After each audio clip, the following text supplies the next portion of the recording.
할렐루야. 하루를 시작하는 이 시간에 하나님의 말씀으로 우리를 새롭게 하시는 하나님의 은혜와 은총이 성도 여러분들에게 충만하시기를 축원합니다. 어제 살펴본 미가서 3장에서는 이스라엘의 우두머리들과 또 종교 지도자들에 대한 경고의 말씀이 있었습니다. 오늘 본 말씀은 하나님께서 끝날에, 바로 여호와의 날에 하나님께서 다시 회복시키실 것을 말씀하시는 부분입니다. 구약의 예언서는 늘 이렇게 심판의 말씀과 회복의 말씀이 짝으로 되어 있습니다. 선포의 대상들이 지금까지의 삶을 돌이켜서 삶의 방향을 돌이키지 않으면 심판을 받을 것이다, 이런 내용들과 또 심판의 대상들이 하나님의 다루심을 받은 그 이후에 하나님의 강권하신 사랑으로 다시 회복이 있을 것이다 라고 하는 내용이 함께 담겨져 있습니다. 하나님의 경고의 말씀을 듣지 않으면 심판과 징벌을 받을 것이다 라는 말씀이 이스라엘에게 선포되었는데, 실제로 하나님의 말씀처럼 이스라엘 백성은 심판과 징계를 받게 되었습니다.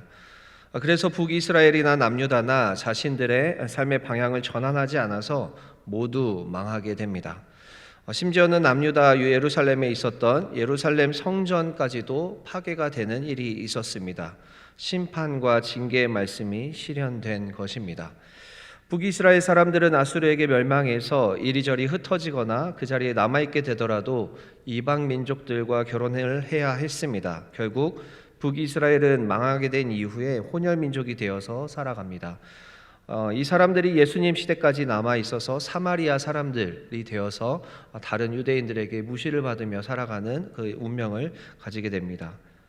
남유다의 사람들은 바벨론에게 멸망해서 바벨론의 포로로 끌려갔습니다.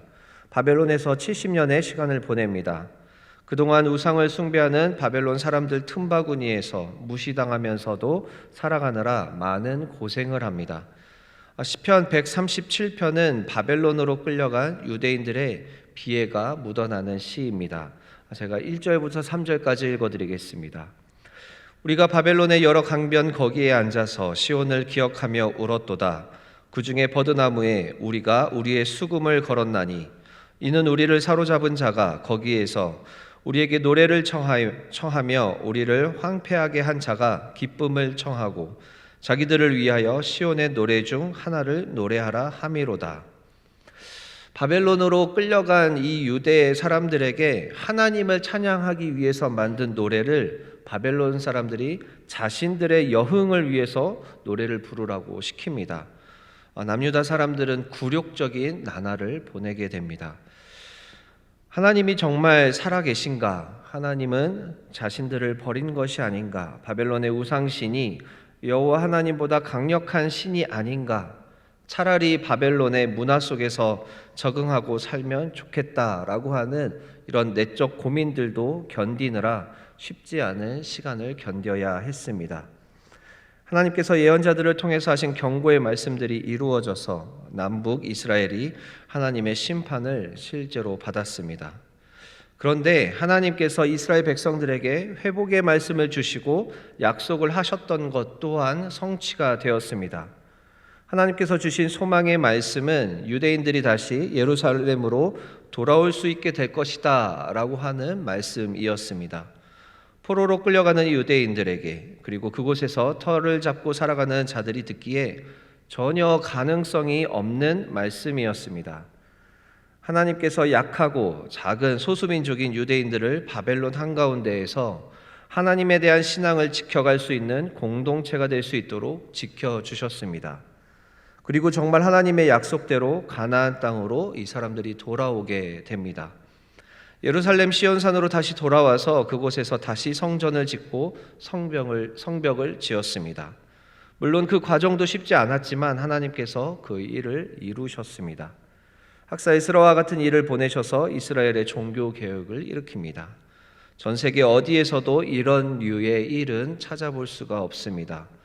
포로로 끌려가서 완전히 민족성이 말살될 수밖에 없는 상황이었는데 70년이라는 시간이 짧지 않은 시간인데 바벨론이나 페르시아가 결코 힘이 없는 나라가 아닌데 인류 역사에 전례 없이 그들에게서 다시 탈출해서 가나안 땅으로 돌아와서 다시 성전과 성벽을 재건하는 일은 세계 역사에 유례가 없습니다. 이것은 역사를 통해서 하나님께서 종말의 때, 하나님의 날에, 그 끝날에 하나님께서 회복하시는 종말의 사건들을 단초로 보여주신 사건이라고 볼 수 있습니다. 이렇게 예언서의 말씀은 이중적으로 이제 선포되고 있습니다. 심판과 경고의 메시지가 있는가 하면 소망과 희망의 메시지로 가득 차 있습니다. 오늘 우리에게 주신 미가서 4장의 말씀은 하나님께서 회복을 약속해 주시는 말씀 본문입니다. 자격 없는 이스라엘 민족들을 일방적으로 회복시켜 주시고 이스라엘 민족들뿐만이 아니라 하나님의 모든 자녀, 모든 인류가 하나님께 은혜를 받아서 온전히 회복되게 하시겠다는 하나님의 크신 계획이 선포되는 말씀입니다. 오늘 본문 1절과 2절에서 이렇게 기록합니다. 끝날에 이르러는 여호와의 전의 산에 산들의 꼭대기에 굳게 서며 작은 산들 위에 뛰어나고 민족들이 그리로 몰려갈 것이라. 곧 많은 이방 사람들이 가며 이르기를 오라 우리가 여호와의 산에 올라가서 야곱의 하나님의 전에 이르자. 그가 그의 도를 가지고 우리에게 가르치실 것이라. 우리가 그의 길로 행하리라 하리니 이는 율법이 시온에서부터 나올 것이요 여호와의 말씀이 예루살렘에서부터 나올 것임이라 라고 회복의 말씀을 선포합니다. 이 끝날이라고 하는 것은 여호와의 날을 최종적인 하나님의 새로운 시작의 때를 의미합니다. 하나님의 통치가 온전히 이루어지는 그때를 말합니다. 하나님께서 정하신 우리로서는 알 수 없는 하나님의 시간, 하나님의 카이로스의 시간을 의미합니다. 그때 예루살렘 성전이 있는 시온산으로 모든 민족이 몰려올 것이라고 합니다. 모든 이방의 사람들이 성전으로 몰려가며 이렇게 고백한다고 선포합니다. 오라 우리가 여호와의 산에 올라가서 야곱의 하나님의 전에 이르자. 하나님께서 하나님의 도를 가지고 우리에게 가르치실 것이다. 하나님의 길을 배운 우리는 하나님의 말씀대로 행할 것이다. 이 말은 상징적인 표현입니다. 실제로 세계 모든 사람들이 예루살렘으로 몰려온다라는 말이 아니라 세계 모든 사람들이 하나님의 말씀에 순종하고 공의와 정의, 사랑과 자비의 하나님의 통치가 이 땅에 온전히 이루어져서 세상의 모든 사람들이 하나님의 길로 살아가고 하나님과의 관계가 회복되는 것을 뜻합니다. 하나님의 택하신 이스라엘 민족뿐만이 아니라 세계의 모든 민족이 그렇게 고백할 것이다 라고 하는 비전의 말씀이 선포되고 있습니다. 하나님의 형상으로 지음 받았지만 죄로 인해서 왜곡되고 죄로 물들었던 모든 인간들이 다시 원래 창조되었던 모습 그대로 하나님의 형상으로 회복될 것이다 라고 하는 이 비전의 말씀입니다. 하나님께서 세상을 창조하시고 사람을 지으셨을 때 보시기에 좋았더라 라고 하셨던, 보시기에 좋았던 그 모습 그대로 다시 회복시키겠다라고 하는 말씀입니다.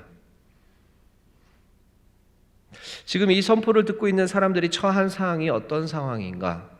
어제 3장만 보더라도 이스라엘의 우두머리들이나 종교 지도자들이나 완전히 답이 없는 상태의 사람들이었습니다. 그런데 지금 오늘 말씀에서는 이스라엘 백성들뿐만이 아니라 세계의 모든 사람들이 하나님의 길을 배우기 위해 하나님의 성전으로 모이게 될 것이다 라고 하는 선포를 지금 하고 있습니다. 완전히 가능성이 없는 상황의 사람들에게 너무나 가슴 벅찬 비전을 선포하고 있는 것입니다. 이것은 하나님의 큰 역사 이야기, 구약에서부터 신약에 이르기까지 하나님께서 이 땅을 창조하시고 관계 맺으시고 회복시켜 가시는 큰 이야기의 결말입니다. 하나님은 창세기부터 요한계시록까지 하나님이 창조하신 이 세계의 회복을 위해서 일하고 계십니다. 하나님께서 창조하신 이 세계와 모든 사람들이 하나님과 친밀한 교제를 나누던, 하나님께서 온 세상을 창조하시고 보시기에 좋았던 그 모든 것이 좋았던 그 세상으로 회복되도록 하나님은 계속해서 일하고 계십니다.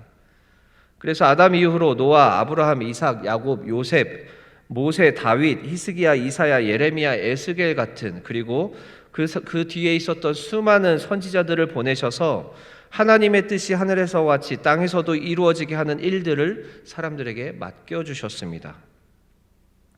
이스라엘 백성들은 이집트에서 탈출해서 시내산에 도착하면서 하나님께서 새로운 정체성과 사명을 부여받은 민족들입니다. 하나님의 말씀을 잘 받들어서 이스라엘 민족들이 세계 모든 민족 가운데에서 거룩한 민족, 제사장 나라가 되어서 모든 민족들이 하나님께 돌아오게 해야 하는 역할을 받았습니다. 그 방법들이 십계명 이후에 십계명의 설명들이라고 할 수 있는 율법들에 자세히 기록되어 있습니다. 그래서 이스라엘 민족이 선택되었습니다. 그런데 이 이스라엘 백성들이 선택받은 이유가 무엇인가? 그들이 무엇인가 뛰어나서 선택받은 것인가? 아닙니다. 신명기 7장 7절에서 하나님이 왜 굳이 이스라엘을 선택하셨는가 하는 말씀이 기록되어 있습니다. 여호와께서 너희를 기뻐하시고 너희를 택하심은 너희가 다른 민족보다 수효가 많기 때문이 아니니라. 너희는 오히려 모든 민족 중에 가장 적으니라.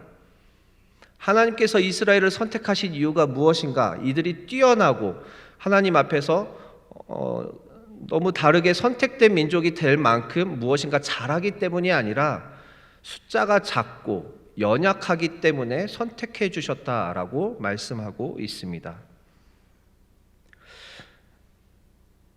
이스라엘 백성들을 지칭하는 이 히브리 민족이라고 하는 표현은 종, 노예라고 하는 뜻을 가진 핫비루에서 나왔습니다. 세상에서 노예, 종으로 살던 민족을 하나님께서 오직 은혜로 구원해 주시고 하나님의 종으로 삼으셨다라고 하는 뜻입니다. 그런데 이 이스라엘 백성들은 하나님이 주신 긴 역사의 기회를 놓치고 실패했습니다. 하나님께서 맡겨주신 역할을 감당하지 못하고 실패한 것입니다. 이스라엘의 긴 역사의 시간 동안 하나님께서는 인내심으로 그들이 돌이키기를 기다려 주셨습니다. 돌이키지 않으면 수많은 예언자들을 보내서 계속해서 말씀을 주셨습니다. 하지만 이스라엘 백성들은 결국에는 실패하고 말았습니다. 그럼에도 불구하고 하나님은 이 사람들을 포기하지 않으십니다. 이스라엘 백성들은 끝내 하나님 앞에서 죄를 회개하지 않고 돌이키지 않았지만 하나님께서는 그런 이스라엘을 징계하실지언정 그들을 완전히 포기하지 않으셨습니다. 게다가 역할에 실패한 이스라엘뿐만이 아니라 이 온 세계가 완전히 타락한 상태임에도 불구하고 다시 예전처럼 물로 심판하지 않으시고 그들이 다시 하나님의 말씀으로 회복될 수 있게 하겠다라고 하는 하나님의 말씀을 오늘 선포하고 계신 것입니다. 완전히 일방적인 하나님의 은혜의 말씀이 지금 선포되고 있는 것입니다. 그래서 하나님께서 하나님의 나라를 세워가실 것을 약속해 주십니다. 오늘 본문의 3절 말씀입니다. 그가 많은 민족들 사이에 이를 심판하시며 먼 곳 강한 이방 사람을 판결하시리니 무리가 그 칼을 쳐서 보습을 만들고 창을 쳐서 낫을 만들 것이며 이 나라와 저 나라가 다시는 칼을 들고 서로 치지 아니하며 다시는 전쟁을 연습하지 아니하고 라는 말씀을 주십니다. 이제 하나님께서 회복하실 나라는 칼과 창이 필요 없는 나라가 됩니다. 칼과 창으로 썼던 철을 녹여서 농사짓는 보습과 낫을 만들게 될 것이라고 선포하십니다. 오늘 미가서 4장의 말씀과 동일한 말씀이 이사야 2장 3절과 4절에서도 동일하게 울려 퍼지고 있습니다. 이사야 2장 3절과 4절입니다. 많은 백성이 가며 이르기를 오라 우리가 여호와의 산에 오르며 야곱의 하나님의 전에 이르자 그가 그의 길을 우리에게 가르치실 것이라 우리가 그 길로 행하리라 하리니 이는 율법이 시온에서부터 나올 것이요 여호와의 말씀이 예루살렘에서부터 나올 것임이라. 그가 열방 사이에 판단하시며 많은 백성을 판결하시리니 우리가 그들의 칼을 쳐서 보습을 만들고 그들의 창을 쳐서 낫을 만들 것이며 이 나라와 저 나라가 다시는 칼을 들고 서로 치지 아니하며 다시는 전쟁을 연습하지 아니하리라. 말씀이 거의 똑같습니다. 미가서에 있는 말씀이나 이사야에 있는 말씀이나 똑같습니다. 미가서의 비전이 이사야에서도 동일하게 비전으로 선포되고 있습니다. 이렇게 하나님의 말씀은 같은 말씀이 공명을 일으킵니다. 미가서의 주제와 이사야서의 주제가 그래서 동일합니다. 회개하지 않으면 하나님께 심판을 받습니다. 그렇지만 하나님의 일방적인 은혜로 회복이 될 것입니다. 그리고 이스라엘뿐만이 아니라 모든 민족이 하나님의 은혜로 회복되고 하나님의 통치를 기뻐합니다. 하나님의 길, 하나님의 도, 하나님의 말씀을 배우기 위해서 애쓰는 사람들이 되고 하나님의 말씀대로 살기에 기뻐하는 사람들이 될 것입니다. 이렇게 선포하고 있는 말씀이 이사야 11장에서 이어지면서 하나님이 준비하신 메시아가 오실 것을 또한 예언합니다. 이사야 11장 1절에서 9절까지의 말씀을 빠르게 제가 읽어드리겠습니다. 이새 줄기에서 한 싹이 나며 그 뿌리에서 한 가지가 나서 결실할 것이요 그 위에 여호와의 영 곧 지혜와 총명의 영이요 모략과 재능의 영이요 지식과 여호와를 경외하는 영이 강림하시리니 그가 여호와를 경외함으로 즐거움을 삼을 것이요 그의 눈에 보이는 대로 심판하지 아니하고 그의 귀에 들리는 대로 판단하지 아니하며 공의로 가난한 자를 심판하며 정직으로 세상에 겸손한 자를 판단할 것이며 그의 입에 막대기로 세상을 치며 그의 입술에 기운으로 악인을 죽일 것이며 공의로 그의 허리띠를 삼으며 성실로 그의 몸에 띠를 삼으리라.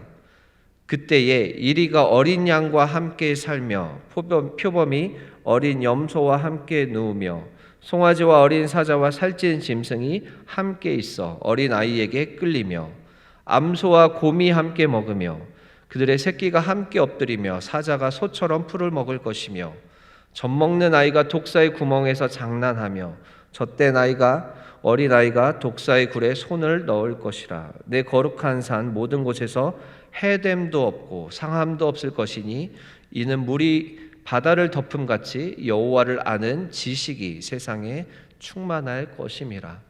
하나님께서 종말의 때에 이루실 하나님 나라의 말씀을 이렇게 우리에게 주고 계십니다. 이새의 줄기에서 한 싹이 나서 하나님의 나라를 온전히 회복하는 메시아가 오실 것, 그리고 그로 인해서 하나님의 나라가 세워질 것을 우리에게 선포해 주고 있습니다. 사자와 어린 양이 함께 뛰어노는 그런 나라, 하나님께서는 우리에게 이렇게 회복을 약속하시고 약속을 지키시고 계속해서 하나님의 사람들을 일으켜 세워가고 있습니다. 우리에게 오신 예수님이 그 길을 열어놓으셨습니다. 그래서 예수님이 오신 이후에 우리는 하나님 나라가 이미 시작되었지만 아직 완성되지 않은 그 시간을 살아갑니다. 하나님께서는 이미 시작되었지만 아직 완성되지 않은 하나님 나라를 세워가는 그 과정에 우리를 하나님의 이야기에 초대해 주셨습니다. 그래서 말씀을 통해 경고를 주시기도 하고 회복을 약속해 주시기도 합니다. 우리는 아직 죄의 습관에 매여 있고 답없는 인생을 살아가는 아직 연약한 존재이지만 그럼에도 불구하고 하나님께서는 우리에게 회복의 말씀을 주시면서 하나님 나라를 함께 세워가자고 초대하십니다. 우리가 한 사람을 살려내고 한 사람의 생명을 살려내는 일에 동참할 때 하나님의 나라가 이렇게 조금씩 세워져 갑니다. 그래서 우리가 세워가는 하나님의 나라는 사자와 어린 양이 뛰어노는 그런 종류의 하나님의 나라입니다. 사랑하는 성도 여러분, 하나님께서는 우리의 상황에 따라 우리에게 경고의 말씀을 주시기도 하고 우리에게 회복의 말씀을 주시기도 합니다. 그렇게 말씀으로 우리가 들어야 할 하나님의 메시지를 듣게 하십니다. 우리는 다만 하나님께서 해주시는 메시지에 귀 기울이고 그 말씀에 맞게 반응하기만 하면 됩니다. 하나님께서 경고의 말씀을 주시면 우리 자신을 돌아보고 다시 하나님께서 기뻐하시는 길로 돌이키면 되는 것이고, 우리가 낙담하여 쓰러져 있을 때 하나님께서 회복하시겠다, 우리를 일으켜 세워주시겠다, 우리를 사용하시겠다라는 말씀을 믿고 다시 일어서서 걸어가면 되는 것입니다. 오늘 하루 하나님께서 회복시켜 주시겠다는 이 말씀을 붙잡고 여러분의 삶에서 연약한 부분이 회복되는 역사를 경험하시는 하루가 되기를 축원합니다. 함께 기도하시겠습니다.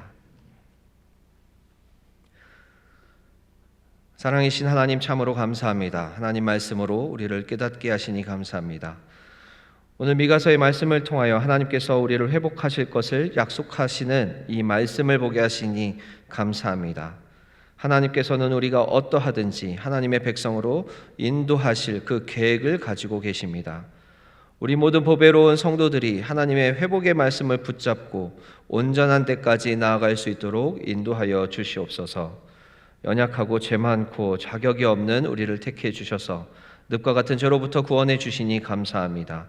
그리고 우리가 하나님 안에서 많은 것들을 누리게 하시니 감사합니다.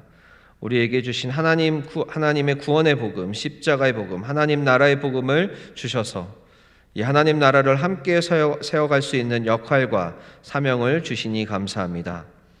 우리가 하나님께 받은 은혜와 복을 기억하면서 우리에게 맡겨주신 이 많은 역할과 사명들을 잘 감당할 수 있도록 늘 성령 충만하게 하여 주시옵소서. 그리하여 하나님, 우리 자신도 하나님 앞에 구원을 받은 것처럼 또 많은 사람들을 살리고 또 생명을 전달하는 일들을 잘 감당할 수 있도록 인도하여 주시옵소서.